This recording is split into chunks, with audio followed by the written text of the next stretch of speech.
Hello students, today we are going to start your next chapter. It's from the poetry section, poem number 8. Two poems have been removed from your syllabus.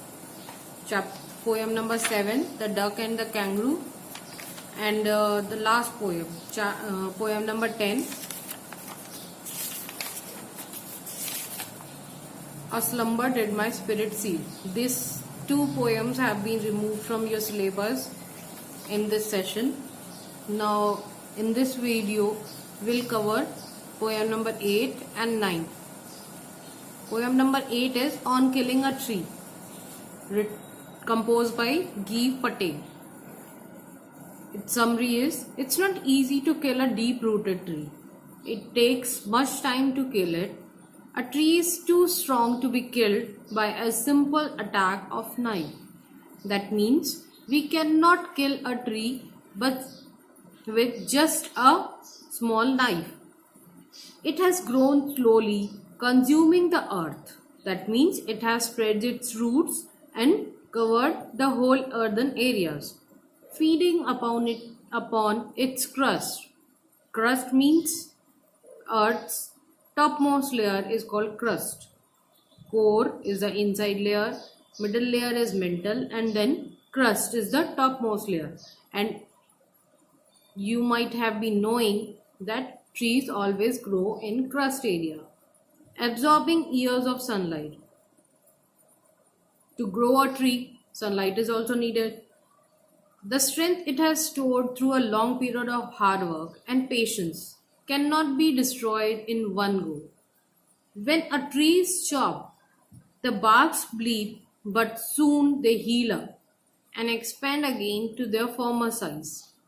Whenever a tree is cut down from its bark area, it starts bleeding. White sap runs out through the bark areas, but still it heals itself and again grows from the another area.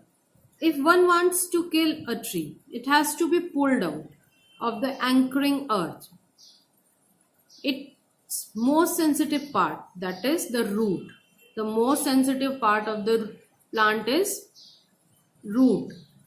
It has to be exposed to the sun and air. It has to be dried up. Then only a tree is killed. Once it is done, the tree is killed.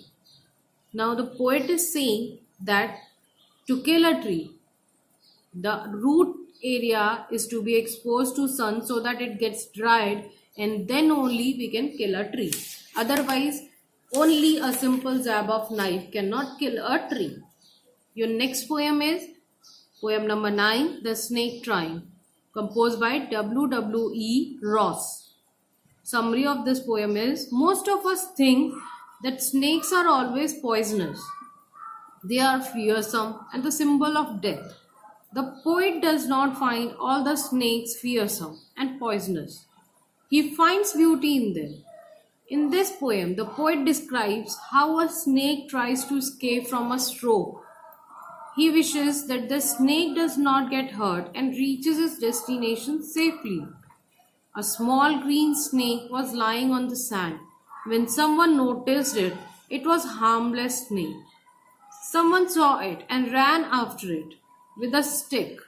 The snake glided away through the water.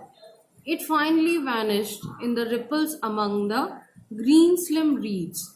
Here in this poem, the poet is explaining that the snake is trying to escape from the person having stick in his hand.